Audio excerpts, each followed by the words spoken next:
Salut les carnis, aujourd'hui je vais vous parler de la viande de cochon, le porc élevé en plein air, une viande excellente. Comment la faire cuire? Il vous faut une bonne poêle, du poivre noir du Brésil, de la fleur de sel de Camargue, de l'huile d'olive, pour les amateurs un petit peu de laurier, votre fourchette pour retourner votre côtelette et toujours un bon feu. Bien, alors pour la viande de porc, toujours pareil, il faut avoir tous ces ingrédients. Donc votre poêle, bien la faire chauffer, parce que la viande de porc est une viande qui est un peu plus grasse, et il faut faire croustiller le gras. Donc votre poêle toujours bien chaude, et le conseil, il faut que la main, ça chauffe bien. À partir de là, vous allez mettre votre huile, plus ou moins selon le goût. Avec le porc, on peut en mettre un petit peu moins. On fait valdinguer l'huile dans la poêle. Donc ça fume un petit peu, alors on prend notre viande.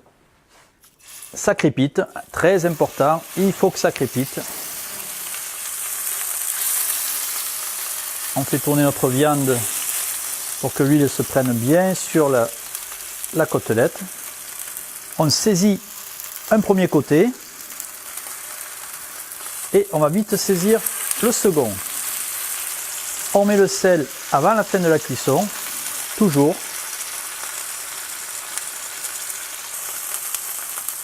On va retourner à nouveau, mettre encore un petit peu de sel sur l'autre face. Et là, on va laisser se terminer la cuisson. Alors la viande de cochon est un peu plus longue à cuire que la viande de taureau. En règle générale, on ne fait pas du saignant avec la viande de cochon. On est sur du à point, voire bien cuit. On peut s'amuser à faire griller un peu le gras.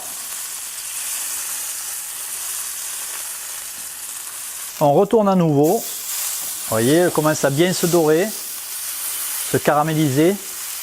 Les sucres de la viande avec le sel que l'on a mis commencent à faire leur effet.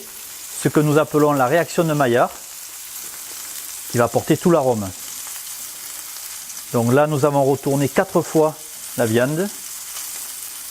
Et on est en fin de cuisson. La viande commence un peu à se raffermir.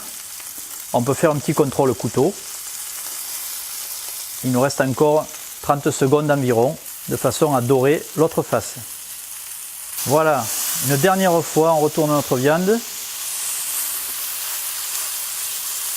La cuisson est quasiment terminée. On va couper le feu. Là, un petit repos dans l'assiette et ce sera parfait.